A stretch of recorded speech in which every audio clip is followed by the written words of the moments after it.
जोबोद मोनसे गोनां बुब्लि जोंनि चिरां जिल्लायाव बेबादि सरकारि स्वीकृति प्राप्त कम्पिउटार सेन्टार बिदि गैयामोन। जेकब साहाबनि नाजानायाव बा बिथांनि जुजिनायाव दिनै बे बिल्डिंआव काजलगांव बाजारनि बे बिल्डिंआव मोनसे जिल्ला पर्यायनि मोनसे चिरां जिल्ला पर्यायनि मोनसे कम्पिउटार सेन्टार मोनसे बेखेवदों। बेवहाय आङो गोजोननाय मोन्दों आरो बेयाव नुजानाय गासिबो आलासि आरो एक्स डिसि बिथांमोननि प्रेजेन्सआव बे अनुस्थानखौ खुंफुंनो मोननानै बा नायनो मोननानै आङो खुब गोजोननाय मोन्दों।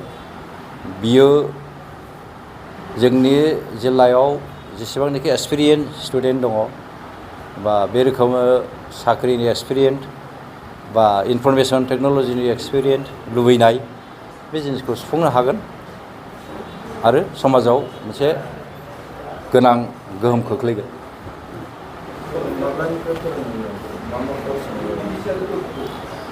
दिनैनिफ्राय जेनेबा बेखौ बेखेवबाय, निस्सय बेनि फेकाल्टि बा बेनि जाय बेखौ माबागिरि खुंगिरि बिथांमोनहा निस्सय माबा मोनसे प्रग्राम खालामगोन। दिनैनिफ्राय खुलिबाय, हयथ' कयेक दिनाव बेखौ एडमिसननि मोनसे प्रसेस थागोन आरो दा थाबैनो हयथ' कयेक दिननि गेजेरावनो बेनि थाखो बा क्लासखौ स्टार्ट खालामगोन होननानै जों मिजिंथिदों आरो निस्सय बिदिनो जाफुंगोन।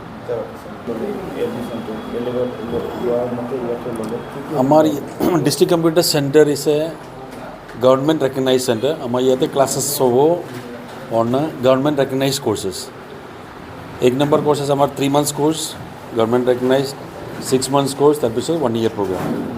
तार पिছত आरो बहुत कोर्सबिलाक আছে, এইবিলাক আমি লাহে লাহে ইন্ট্রোডিউস কৰিম। এতিয়া আমি 3টা কোর্সই আছে। আপনার এই ইনস্টিটিউটত যদি এডমিশন ল'ব লাগে আপোনালোকে কেনেকুৱা গম পাব? আমি অলরেডি ইতিমধ্যে আমি অলরেডি এডমিশন স্টার্ট করেছে, এডভার্টাইজমেন্ট দিয়ে দিয়েছে।